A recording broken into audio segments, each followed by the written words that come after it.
Pemirsa Bali TV, saat ini saya sedang berada di kantor Dinas Sosial Provinsi Bali dan saya akan mewawancarai Kepala Dinas Sosial Provinsi Bali, Pak Dewa Mahendra, terkait dengan upaya atau langkah. Dan hari ini ada informasi akan memberikan semacam bantuan kepada Pertuni yang nanti bantuannya kita akan coba gali dengan Dinas Sosial dan apa yang menjadi latar belakang pemberian bantuan ini. Kita langsung sapa Bapak Dewa Mahendra dan kita langsung wawancarai. Pak Kadis, kalau ini kan ada dengar kita informasi bahwa akan ada bantuan kepada Pertuni ini ya. Berapa paket dan kemudian isinya apa saja dan latar belakangnya apa nih Pak Kadis? Ya, memang kita akan memberikan bantuan dan pasti itu kepada nama anggota Pertuni ya, karena dasarnya mereka itu menyampaikan kepada kita karena pekerjaan mereka umumnya dari Pertuni itu jadi dari tunanetra ini ya, difabel yang tunanetra itu kebanyakan mereka sudah mempunyai skill itu adalah pijat ya, pijat ada pijat tradisionalnya, ada yang spanya juga. Nah, maka dari itu dalam kaitan dengan seperti situasi dalam kaitan dengan mengatasi yaitu COVID-19 ini, mereka tidak melakukan atau bisa bekerja untuk itu. Nah, dia menyampaikan pada kami, ini sesuai juga dengan apa yang menjadi tugas pokok dan fungsi kami, itu kan yang rentan istilahnya, ya kan, para difabel. Karena tidak hanya netra, juga ada fisik itu. Tapi ini pertama kami kan bertahap dulu lah, itu bertahap melihat. Maka itu kami memberikan bantuan dan itu pun atas kerjasama ya. Kita memang kalau dilihat dari sisi anggaran kita, kalau memang nggak ada, kita di sini kan ada yang namanya partisipasi sosial dan itu keharusan. Karena itu ada kerjasama kita itu dengan relawan Bali. Ini semua adalah muncul dari empati juga, empati dari para relawan, terutama relawan Bali. Itu ada sebanyak anggota mereka 366. Nah, itu jumlah yang akan diberikan itu 366. Itu berupa sembako yang ada beras, kemudian yang jelas itu ada telur, ada minyak. Ya, kami tidak memberikan mie karena bukan kami tidak karena daripada jumlahnya itu biar bisa tidak, tetapi kita lihat juga dari sisi kesehatan umumnya beras, telur, minyak itu ya. Itu kepada 366. Kemudian kami juga akan susul, nah ini sudah kami rancang untuk bantuan yang lain. Ini banyak sudah ada bentuk-bentuk partisipasi ya.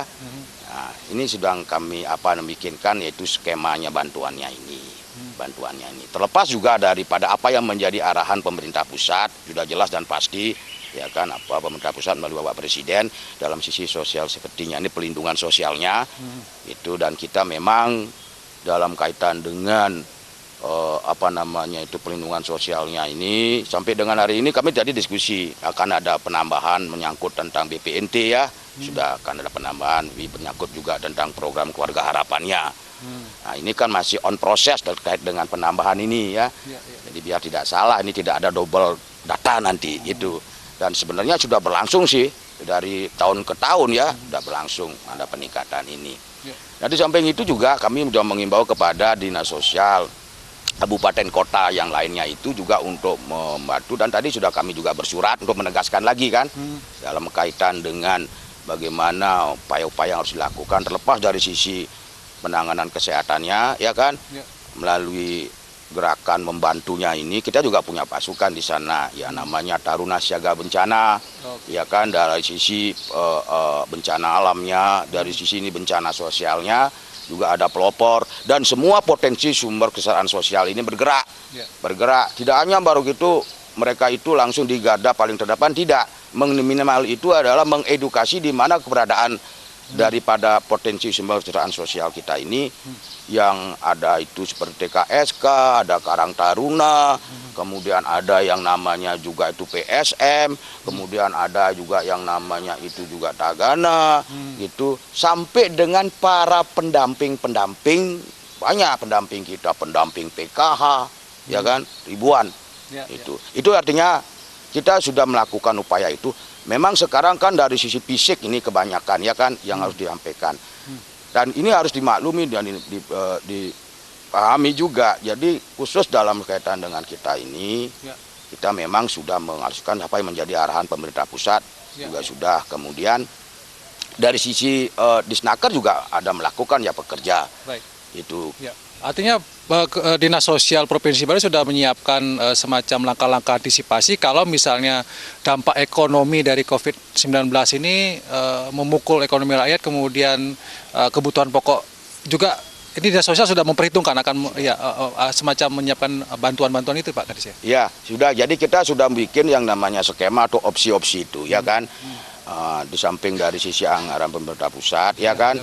Nah, melalui apa yang menjadi arahan kemarin ya, kemudian juga dari kita ya, kemudian juga partisipasi ya. Banyak kok hari ini juga saya menerima telepon ya. Cuman kan kita bikin dulu. Jadi sudah ada, saya itu mengantisipasi udah. Jadi sebelumnya juga udah kita punya. Maaf ya. Jadi sebelumnya juga sudah saya bersama sekretaris saya juga dengan teman kabit yang lain ya dan staf yang lain itu sudah mempunyai rancangan. Jadi estimasi terburuk begini ya kan.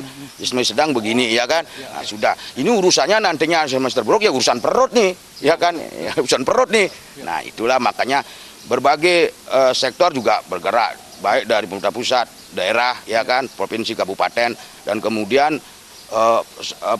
kelompok partisipasi sosial, karena dalam kaitan penanganan yang namanya bukan hanya bencana seperti ini ya, yang tanggap darurat, tapi dalam penanganan permasalahan sosial ini ada 3 pilar sebenarnya. Jadi pemerintah, masyarakat, dunia usaha ini bergerak. Artinya sudah dipersiapkan dengan pas. Terima kasih Pak Kadis karena waktu kita terbatas. Tapi saya kira mungkin catatan penting kita bahwa ini tidak hanya di tanggung jawab pemerintah ya, tapi juga mungkin masyarakat, dunia usaha untuk bersama-sama dalam kondisi yang terburuk nantinya mengatasi persoalan-persoalan yang ada, terutama bagaimana kemudian ini menyangkut urusan perut gitu ya Pak Kadis ya. Terima kasih Pak Kadis dan demikian laporan saya dari Dinas Sosial Provinsi Bali. Sampai jumpa di laporan berikutnya.